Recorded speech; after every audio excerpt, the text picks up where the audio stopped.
പെണ്ണുങ്ങൾ വെളിയിലിറങ്ങിയിട്ട് കൊടി പിടിച്ചാടരുത്, പെണ്ണുങ്ങൾ വെളിയിൽ കിടന്ന് തുള്ളിച്ചാടരുത്, പെണ്ണുങ്ങൾ റോട്ടിൽ കിടന്നിട്ട് നൃത്തം ചവിട്ടരുത്, പെണ്ണുങ്ങൾ ഗാനമേളക്ക് പങ്കെടുക്കരുത് എന്ന് പറഞ്ഞാൽ ഈ മുരിയാർ ഇവിടെ നിന്ന് വന്നു. വലായറാഹു ഇല്ലാ മുത്തഹാബിനാ.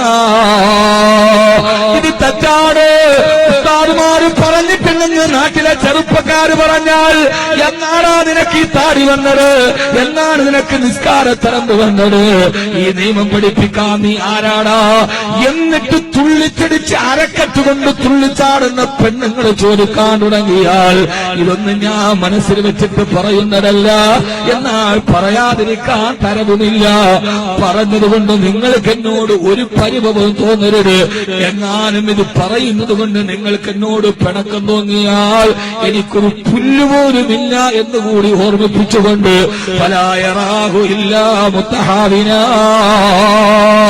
നിങ്ങളെ സുഖിപ്പിച്ചിട്ട് വാല് പറയാനല്ല, പടച്ചറപ്പിന്റെ മുമ്പിൽ സമാധാനം പറയേണ്ടി വന്നാൽ വല്ലാഹി ഞാൻ എന്റെ റബ്ബിനോട് പറയുമല്ല. എന്റെ മുമ്പിൽ വന്നപ്പോ ഞാൻ അവരോട് പറഞ്ഞു കൊടുത്തിട്ടുണ്ട്. അതിലെനിക്ക് രാഷ്ട്രീയം പ്രശ്നമല്ല, അതിലെനിക്ക് സംഘടന പ്രശ്നമല്ല, അതിലെനിക്ക് അതിർവരമ്പുകൾ പ്രശ്നമല്ല. എനിക്ക് ആരുടെയും സർട്ടിഫിക്കറ്റ് വേണ്ടതാനും എനിക്കെന്റെ റബ്ബിന്റെ ഖുർആൻ പറഞ്ഞു കൊടുക്കണം. എനിക്കൊരൊറ്റാഗ്രഹമേ ഉള്ളൂ, എന്റെ റബ്ബിന്റെ ഖുർആൻ പറഞ്ഞു കൊടുക്കണം. 15ാമത്തെ വയസ്സിൽ SSLC കഴിഞ്ഞിട്ട് പിറ്റേ ദിവസം പോയി 7 മാസം കൊണ്ട് ഞാൻ എന്റെ ഹൃദയത്തിൽ കാണാതെ പഠിച്ച എന്റെ ഖുർആൻ എന്റെ മുമ്പിൽ വന്ന ജനങ്ങളോട് പറയണം. എന്റെ വേല കേട്ടിട്ട് ആയിരക്കണക്കിന് ഹാഫിളീങ്ങൾ ഉണ്ടാവണം. ആ ഖുർആനിനെ സ്നേഹിക്കണം.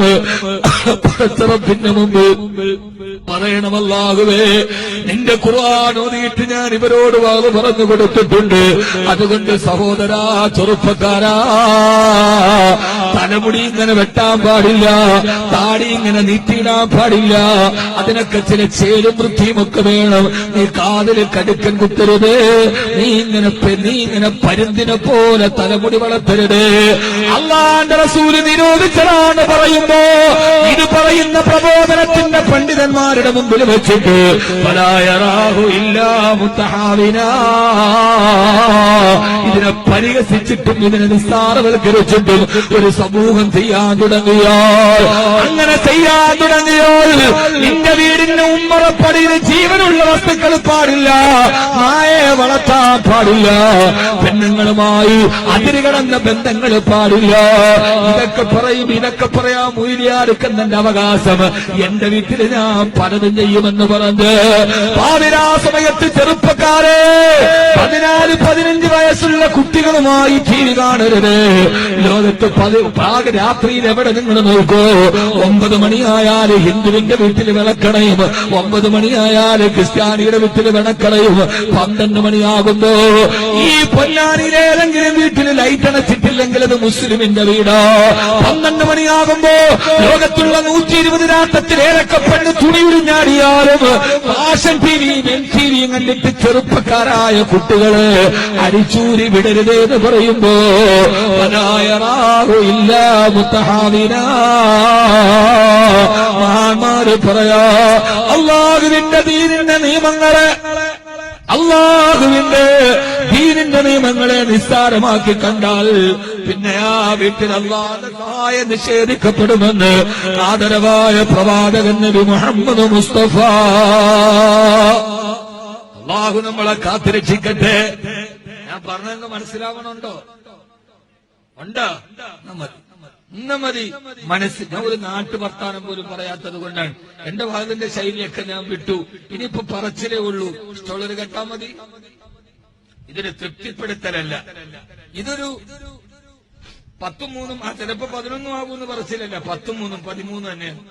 10-3 എത്രയാന്ന് വെച്ചാൽ വല്ലപ്പോഴൊക്കെ 11 ആയാലും കുഴപ്പമില്ല എന്ന് പറയുന്ന പറച്ചിലല്ല. 10-3 13 തന്നെയാണ്. അത് 11 ആവൂല. അള്ളാഹു നമ്മളെ കാത്തുരക്ഷിക്കട്ടെ. അതുകൊണ്ട് നിന്റെ വീട്ടിൽ ബറക്കത്ത് വേണോ? ഗൃഹനാരാ, നീ കഷ്ടപ്പെട്ടിട്ട് കാര്യമില്ല മോനെ.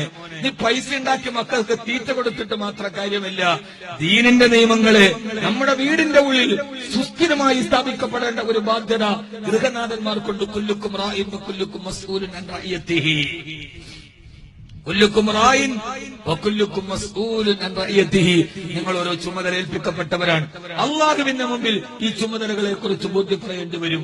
അല്ലാഹു നമുക്ക് തൗഫീഖ് നൽകുമാറാകട്ടെ. റബ്ബ് സുബ്ഹാനഹു വ തആല തൗഫീഖ് നൽകി അനുഗ്രഹിക്കുമാറാകട്ടെ.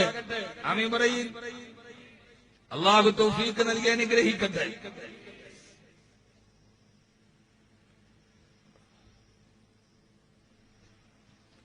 അടുത്ത പറയട്ടെ രണ്ടാമത്